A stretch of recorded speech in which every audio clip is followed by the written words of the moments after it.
Hi dears, നിങ്ങളുടെ ലച്ചുമസാണ്. Welcome to eager learning. നിങ്ങൾ ടെൻഷനിലാണോടുള്ളത്? എക്സാം എന്ന് പറയുന്നത് ബേസിക് സയൻസ് എന്ന് പറയുന്നത് 3 സബ്ജക്റ്റുകൾ ഒന്നിച്ച് എഴുതുകയാണല്ലേ. ഫിസിക്സ് ഉണ്ട്, കെമിസ്ട്രി ഉണ്ട്, ബയോളജി ഉണ്ട്. പക്ഷെ മക്കളുടെ അടുത്ത് എനിക്ക് പറയാനുള്ളത് ടെൻഷൻ അടിച്ചു കഴിഞ്ഞാൽ നമ്മൾ പഠിച്ച പല കാര്യങ്ങളും മറന്നു. സോ ടെൻഷൻ ഇല്ലാതെ എക്സാം ഹാളിലേക്ക് പോകണമെങ്കിൽ നമ്മൾ എന്താ ചെയ്യേണ്ടത്? ഇനിയുള്ള സമയം മാക്സിമം ക്വസ്റ്റ്യൻസ് വർക്ക്ഔട്ട് ചെയ്തിട്ട് നന്നായിട്ട് പ്രാക്ടീസ് ചെയ്തിട്ട് എക്സാം ഹാളിൽ പോകാട്ടോ. അത് ഫിസിക്സ് ആവട്ടെ, കെമിസ്ട്രി ആവട്ടെ, ബയോളജി ആവട്ടെ. കെമിസ്ട്രിയുടെ ഓൾറെഡി നമ്മൾ എന്ത് ചെയ്തിട്ടുണ്ട്? ഒരു വീഡിയോ ചെയ്തിട്ടുണ്ട്. 1 മാർക്കിന്റെ 25ഓളം ക്വസ്റ്റ്യൻസ്. അത് കാണാത്തവരുണ്ടെങ്കിൽ തീർച്ചയായിട്ടും കാണുക. ബിക്കോസ് അത് നിങ്ങൾക്ക് 101% യൂസ്ഫുൾ ആയിരിക്കും. അതേപോലെ തന്നെ ഇന്നത്തെ ക്ലാസ്സിൽ നമ്മൾ ഡിസ്കസ് ചെയ്യുന്നത് എന്താണ്? Important questions. ഒരിക്കലും നമുക്ക് ഒഴിച്ചുകൂടാൻ പറ്റാത്ത കുറച്ച് ചോദ്യങ്ങളുണ്ട് 8ാം ക്ലാസ് കെമിസ്ട്രിയിൽ. ആ ചോദ്യങ്ങളാണ് നമ്മൾ ഇപ്പോൾ ഡിസ്കസ് ചെയ്യാൻ പോകുന്നത്. അപ്പോൾ ഈ ചോദ്യം കൂടി ഒന്ന് ഡിസ്കസ് ചെയ്ത് കഴിഞ്ഞാൽ നിങ്ങൾക്ക് കുറച്ചും കൂടി ഒരു കോൺഫിഡൻസ് കിട്ടും. നാളത്തെ എക്സാമിന് ഷുവറായിട്ടും ചോദിക്കുന്ന ചോദ്യങ്ങളാണ്. അത്രയും ഇമ്പോർട്ടൻറ്റ് ചോദ്യങ്ങളാണ്. അപ്പം നമുക്ക് എന്ത് ചെയ്യാം? ചോദ്യത്തിലേക്ക് പോവാം. ഞാൻ എടുത്തു പറയുകയാണേ, ടെൻഷൻ ഒന്നും അടിക്കേണ്ട. നമുക്ക് എന്ത് ചെയ്യാൻ പറ്റും? ആ തന്ന സമയത്തിനുള്ളിൽ ആ കെമിസ്ട്രിക്ക് വേണ്ട കാര്യങ്ങളെല്ലാം നമുക്ക് ചെയ്യാൻ പറ്റും. പക്ഷേ നന്നായിട്ട് എന്ത് ചെയ്യണം? ഓരോരോ ചോദ്യങ്ങളും മനസ്സിലാക്കിയിരിക്കണം. അപ്പോൾ ആദ്യത്തെ ചോദ്യത്തിലേക്ക് പോവാണ്. എന്താണ്? Add 1-2 drops of ink to the water taken in a beaker. The ink can be seen spreading in the water. ഒരു ബീക്കറിൽ എടുത്തിരുന്ന ജലത്തിലേക്ക് 1-2 തുള്ളി മഷി ചേർക്കുമ്പോൾ എന്താണ്? മഷി ജലത്തിൽ പടരുന്നതായിട്ട് കാണാൻ സാധിക്കുന്നു. Identify the phenomena. ഇതിന്റെ കാരണമായ പ്രതിഭാസം ഏതാണെന്നാണ് ചോദിച്ചത്. വെള്ളത്തിനകത്ത് നമ്മൾ ഇങ്ക് ഉറ്റിക്കുമ്പോൾ ഇങ്ക് ഇങ്ങനെ പടരുന്നതായിട്ട് കാണാം അല്ലേ? അത് എന്തുകൊണ്ടെന്നാണ് ചോദിച്ചത്. അതിന് ഒരു ആൻസറിലൂടെ എന്താണ്? ഡിഫ്യൂഷൻ ആണ്, വ്യാപനമാണ്. ഡിഫ്യൂഷൻ എന്ന് പറഞ്ഞ ടോപ്പിക് എക്സാമിന് ഷുവർ ഷോർട്ട് ഏരിയ ആണ്, ചോദിച്ചിരിക്കും. ഇനി അടുത്തത് മലയാളത്തിൽ വ്യാപനം എന്നാണ് പറയുന്നത്. Right any 2 example related to this in every day life. അല്ലെ, നിത്യ ജീവിതത്തിൽ ഇതുമായി ബന്ധപ്പെട്ട 2 ഉദാഹരണം എഴുതാനാണ്. എത്ര ഉദാഹരണം വേണമെങ്കിലും ഞാൻ പറഞ്ഞുതരാം. സ്പ്രേ അടിച്ചു കഴിഞ്ഞാൽ അതിന്റെ സ്മെല്ല് പടരുന്നത്, നമ്മുടെ ഫ്രൂട്ട്സ് പഴുത്തു കഴിഞ്ഞാൽ അതിന്റെ സ്മെല്ല് പടരുന്നത്, ഇനി മുല്ലപ്പൂടെ സ്മെല്ല് പടരുന്നത്, അങ്ങനെ നമുക്ക് എന്തും പറയാം അല്ലെ. ഇതെല്ലാം ഗേഷ്യസ് സ്റ്റേറ്റ് ആണ്. ഇനി ഈ പറഞ്ഞ ലിക്വിഡ് ആണെങ്കിൽ നമുക്ക് പറയാം ലിക്വിഡിൻ്റെ അകത്ത് ഹണി ഡ്രോപ്പും അതുപോലെ തന്നെ ഇങ്ക് ഡ്രോപ്പും നമ്മൾ ആഡ് ചെയ്യുന്ന സമയത്ത് ഏറ്റവും പെട്ടെന്ന് പടരുന്നത് ഏതാണ്? ഇങ്ക് ഡ്രോപ്പ് ആണ്. കാരണം എന്താണ്? ആ നേച്ചർ അല്ലെ, ആ എടുത്തിരിക്കുന്ന ലിക്വിഡ്സിന്റെ ദ്രാവകത്തിന്റെ സ്വഭാവത്തിനനുസരിച്ചിട്ടാണ് അവിടെ എന്ത് സംഭവിക്കുന്നത്? ഡിഫ്യൂഷൻ സംഭവിക്കുന്നത്. അങ്ങനെയാണെങ്കിൽ അടുത്ത ചോദ്യത്തിലേക്കാണ്. Classify them into given examples into mono atomic, di atomic and poly atomic. താഴെ തന്ന കുറച്ച് ഉദാഹരണങ്ങളെ നമ്മൾ എന്ത് ചെയ്യണം? Mono atomic, di atomic, poly atomic ആയിട്ട് തരംതിരിക്കണം അല്ലെ. തന്മാത്രകൾ നമ്മൾ 3 കാറ്റഗറി ആയിട്ട് തരംതിരിച്ചിട്ടുണ്ട്. മോണോ അറ്റോമിക് എന്ന് പറഞ്ഞാൽ എന്താണ്? യെസ്, മോണോ അറ്റോമിക് തന്മാത്ര അല്ലെങ്കിൽ ഏക അറ്റോമിക തന്മാത്ര എന്ന് പറഞ്ഞാൽ അതിൻ്റെ അകത്ത് ഒരേ ആറ്റംസും എത്രയായിരിക്കണം? ഒറ്റൊന്നായിരിക്കണം. സിംഗിൾ ആറ്റംസ് ആയിരിക്കണം. ഹീലിയം, ആർഗൺ ഒക്കെ നോക്കിക്കേ, ഒറ്റക്കൊറ്റക്ക് നിൽക്കുന്ന ആളുകളാണ് മോണോ അറ്റോമിക് മോളിക്യൂൾ ആണെന്ന് പറയാം. നേരെ മറിച്ച് ഡൈ അറ്റോമിക തന്മാത്ര, ഡൈ അറ്റോമിക് മോളിക്യൂൾസ് എന്ന് പറഞ്ഞാൽ എന്താണ് അവരുടെ പ്രത്യേകത? അവരെന്താണ്? ഈ 2 ഒരേ ആറ്റംസ് ഒന്നിച്ച് നിൽക്കുക അല്ലെ. Hydrogen H2, chlorine Cl2, oxygen O2 ആയിട്ടാണ് നിൽക്കുന്നത്, എക്സിസ്റ്റ് ചെയ്യുന്നത്. അപ്പൊ നമുക്ക് പറയാം അത് ഡൈ അറ്റോമിക് മോളിക്യൂൾസ് ആണ്. പോളി അറ്റോമിക് മോളിക്യൂൾ അഥവാ ബഹു അറ്റോമിക തന്മാത്ര എന്ന് പറഞ്ഞാൽ എന്താണ്? 3-3 കൂടുതലോ വരണം അല്ലെ.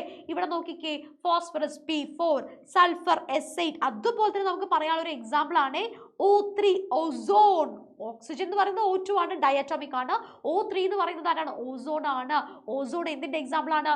പോളി അറ്റോമിക് മോളിക്യൂളിന്റെ എക്സാമ്പിൾ ആണ്, ബഹു അറ്റോമിക തന്മാത്രയുടെ എക്സാമ്പിൾ ആണ്. സോ ഇത് എങ്ങനെ വേണമെങ്കിലും ചോദിക്കാം.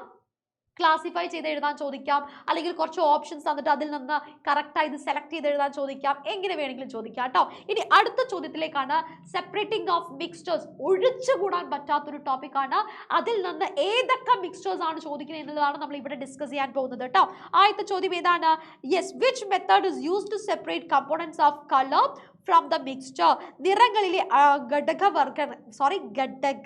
വർണ്ണങ്ങളെ എന്താണ് വേർതിരിക്കാൻ ഉപയോഗിക്കുന്ന മാർഗം ഏതാണ്? ഈ ഇമേജ് കണ്ടാൽ ഇത് ഏത് സെപ്പറേറ്റിംഗ് മെത്തേഡ് ആണ്? Yes, very good. ഏതാണ്? ക്രോമാറ്റോഗ്രഫി ആണ് അല്ലെ. ക്രോമാറ്റോഗ്രഫി ആണെന്ന് നമുക്ക് പറയാം. ഏതാണ്? Chromatography.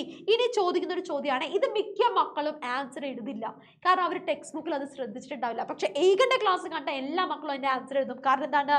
The principle behind chromatography എന്താണ്? ഇതിന്റെ അടിസ്ഥാന തത്വം എന്താണെന്നാണ് ചോദിച്ചിരിക്കുന്നത്. അത് ഏതാണ്? അഡ്സോർപ്ഷൻ ആണ്. ശ്രദ്ധിക്കണേ, അബ് അല്ല, എ ബി അല്ല, അഡ്സോർപ്ഷൻ, എ ഡി, അഡ്സോർപ്ഷൻ ആണ്. ഇവിടെ നോക്കുക, അഡ്സോർപ്ഷൻ, അതിശോഷണമാണ് എന്ത് വരുന്നത്, ഈ പറഞ്ഞ ക്രൊമാറ്റോഗ്രഫിയുടെ പ്രിൻസിപ്പിൾ വരുന്നത്, തത്വം വരുന്നത്. പരീക്ഷയ്ക്ക് ചോദിച്ച ചോദ്യമാണ്, പ്രീവിയസ് ഇയർ ക്വസ്റ്റ്യൻ പേപ്പറിലുള്ള ചോദ്യമാണ്. ഓക്കെ, ഇനി അടുത്തത് എന്താ ചോദിച്ചിരിക്കുന്നത്, right another context in which this method is used. Context എന്നൊന്നും കേട്ടിട്ട് നിങ്ങൾ ടെൻഷൻ അടിക്കേണ്ട, 2 എക്സാമ്പിൾസ്, വേറെ ഏതൊക്കെ സിറ്റുവേഷനിലാണ് ഇത് ഉപയോഗിക്കുന്നത് എന്നാണ് ചോദിച്ചത്. നമുക്ക് പറയാം അല്ലേ, എങ്കിലെ നിറങ്ങൾ എന്താ പറയുക സെപ്പറേറ്റ് ചെയ്യാൻ ഉപയോഗിക്കാറുണ്ട്.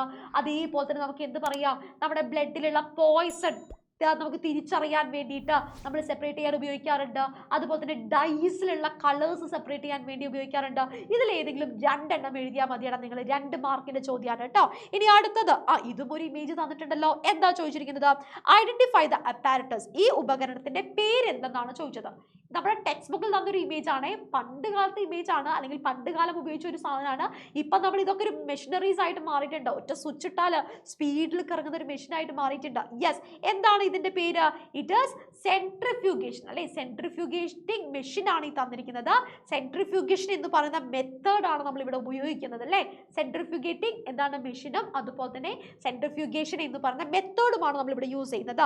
ഇനി അടുത്ത ചോദ്യം എന്താണ്, റൈറ്റ് ഡൗൺ ഇനി 1 use of it in every day life. നിത്യജീവിതത്തിൽ നമ്മൾ ഉപയോഗിക്കുന്ന ഉദാഹരണങ്ങൾ ഏതൊക്കെ എന്താ പറയുക സബ്സ്റ്റൻസിനെയാണ് സെൻട്രിഫിക്കേഷൻ ഉപയോഗിച്ച് നമുക്ക് സെപ്പറേറ്റ് ചെയ്യാൻ പറ്റുന്നതാണ് ചോദിച്ചത്. നമ്മുടെ ലബോറട്ടറികളിൽ കെമിക്കൽസ് അല്ലെ എക്സ്പെരിമെന്റ് ചെയ്തിട്ട് പ്രസിപ്പിറ്റേറ്റ് സെപ്പറേറ്റ് ചെയ്യാൻ ഉപയോഗിക്കാറുണ്ട്. ഒന്ന് കിട്ടിയേ.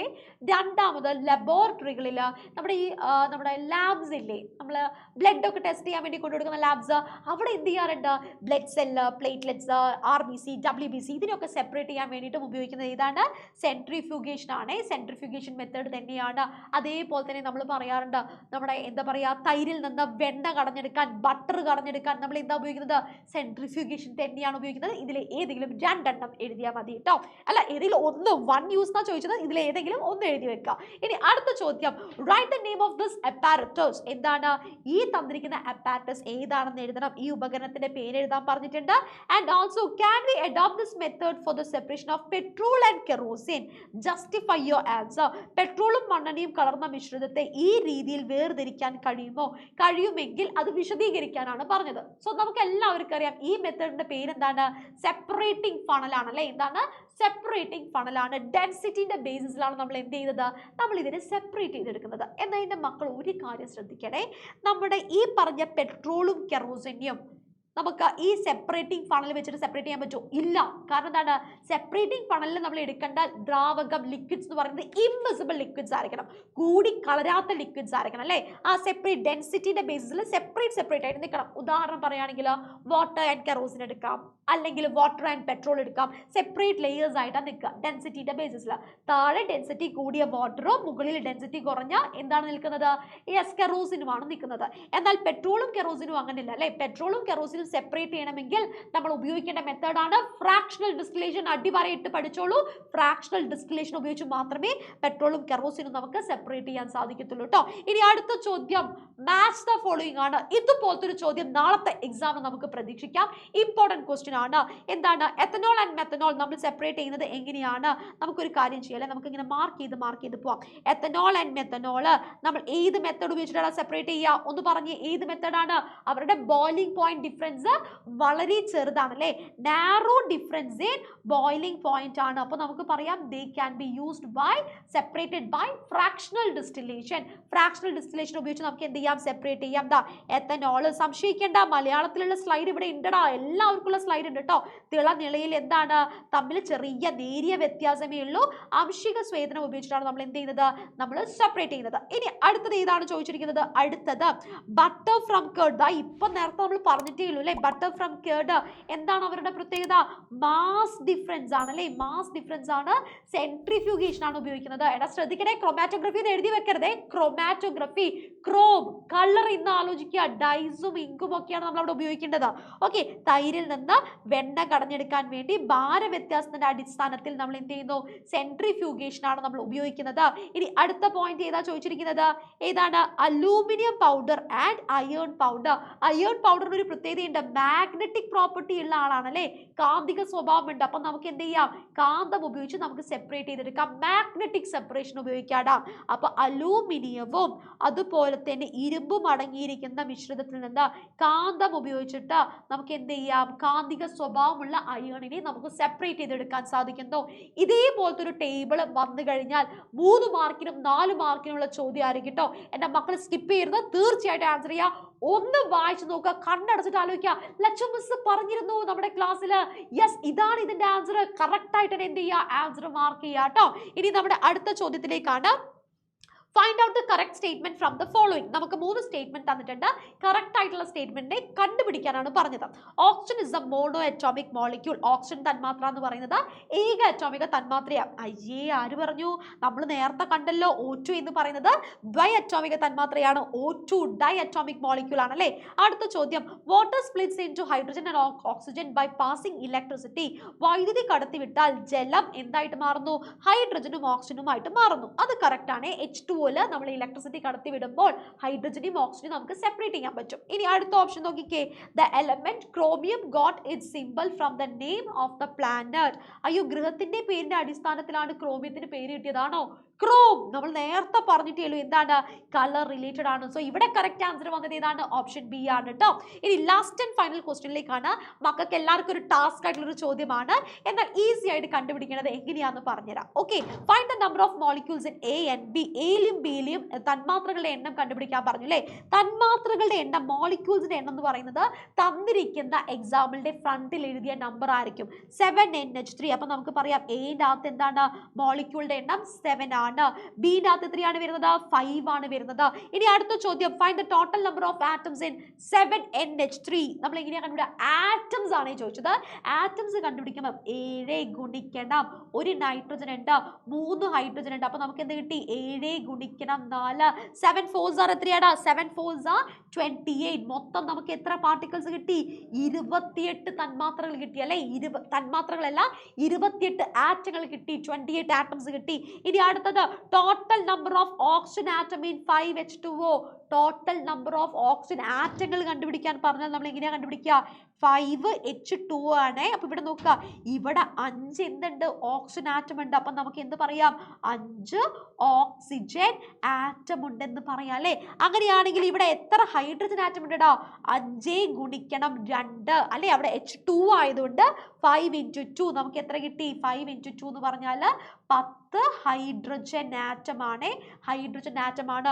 അങ്ങനെയാണെങ്കിൽ ഇവിടെ ടോട്ടൽ മൊത്തം എത്ര ആറ്റം ഉണ്ട്, 5H2O മൊത്തം എത്ര ആറ്റം ഉണ്ടെന്ന് താഴെ കമന്റ് ബോക്സിൽ കമന്റ് ചെയ്യുക. സോ നിങ്ങൾ എല്ലാവരും കമന്റ് ഞാൻ ചെക്ക് ചെയ്യും, കറക്റ്റ് ആണെങ്കിൽ ടീച്ചർ എന്തായാലും റെസ്പോണ്ട് ചെയ്യുന്നതാണ്. സോ എല്ലാവരും നല്ല കോൺഫിഡൻറ്റോട് കൂടി തന്നെ എക്സാം എഴുതുക, ദൈവത്തിന്റെ അനുഗ്രഹം കൂടി ഉണ്ടാവട്ടെ. All the very best. ഒരു ചോദ്യം പോലും സ്കിപ്പ് ചെയ്യരുത്, എല്ലാ ചോദ്യങ്ങളും നന്നായിട്ട് അറ്റൻഡ് ചെയ്യാം കേട്ടോ. Bye, see you later.